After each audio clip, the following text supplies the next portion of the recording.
I'm here to persuade you to pick up and read Ready Player One by Ernest Cline. To be honest, you probably don't need to watch this entire video, so let me just condense it down for you a little bit. If you do not own Ready Player One, stop what you're doing, buy it, borrow it, read it right now. If you do own Ready Player One and have not read it, drop everything, read it. Why have you not started it? It's at your fingertips. I don't understand. If you have already read Ready Player One, reread it right now.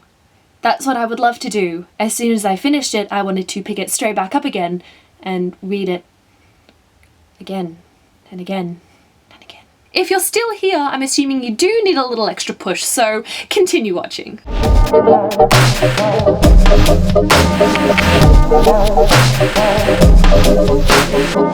Ready Player One is set not too far in the future, actually, about 30 years in 2044. Most of humanity spends the majority of the time, pretty much lives, on this virtual reality world called the Oasis. And when the founder, James Halliday, dies, he leaves his fortune to one lucky someone. Since he doesn't have any family or really close friends to inherit his fortune and the ownership of the Oasis, he decides to scatter a bunch of riddles and puzzles throughout the Oasis for people to decipher, and that will ultimately lead them to an Easter egg. The first person to reach it wins. So fast forward a few years and we meet Wade, the main character of Ready Player One, and that's where the story begins. The story starts out a little bit slow, but to be honest, I was never once bored of it. There was a fair bit of world building, both in like the real life and also in the Oasis, but also there was a lot of backstory about the creation of the Oasis and also Wade's life. And learning about all of this was really, really fascinating. I loved it. There was another section that did slow down a little bit. I think it was towards the beginning of level 2,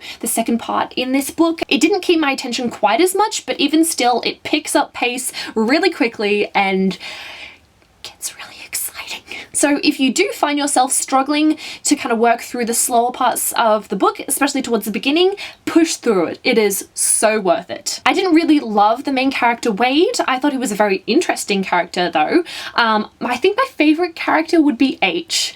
H was awesome. I loved H. Just everything about H. You need to read it to understand why I love H. Artemis was another one that I wasn't like in love with, but I just love their dynamic, how they kind of interacted with each other, and the progression of all of their like relationships and friendships and things like that. In terms of the romance, it did not overtake the story. I really liked how it kind of influenced the story and also influenced Wade and his decision making. He's definitely a flawed character, so it was very interesting seeing how that affected him. I just love the world. Not necessarily the real life world, because at that point, everything had kind of turned to shit. But the Oasis sounds like so much fun.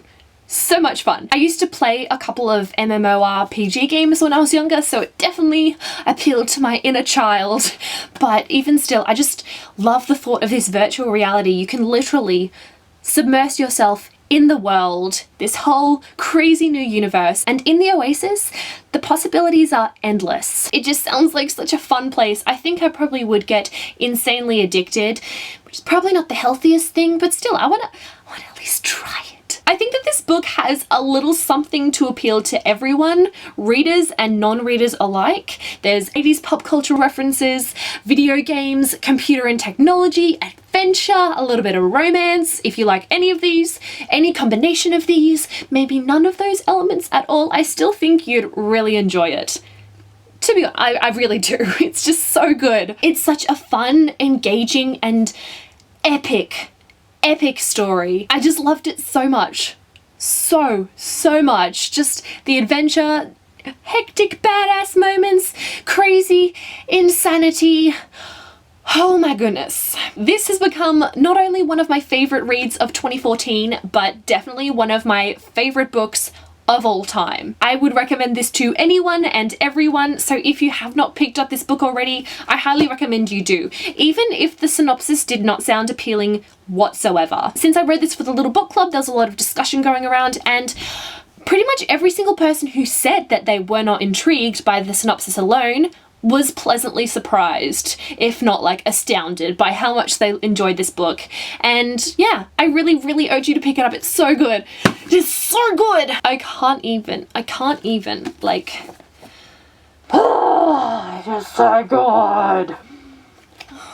It even smells good. But yeah, those are my thoughts on Ready Player One. I hope you enjoyed this review. I would love to hear your thoughts and opinions down in the comment section below. And since I have actually not heard like a single negative review on this, like I haven't heard anyone rating this below 4 stars. So if you are one of those people that was kind of meh about it or didn't like it, I'm really interested to know what it was that you didn't like. Like, why didn't you enjoy this book? I cannot comprehend. So try and explain it to me, maybe. Okay, yes, that's all. We're done. All right, I'll see you guys next time.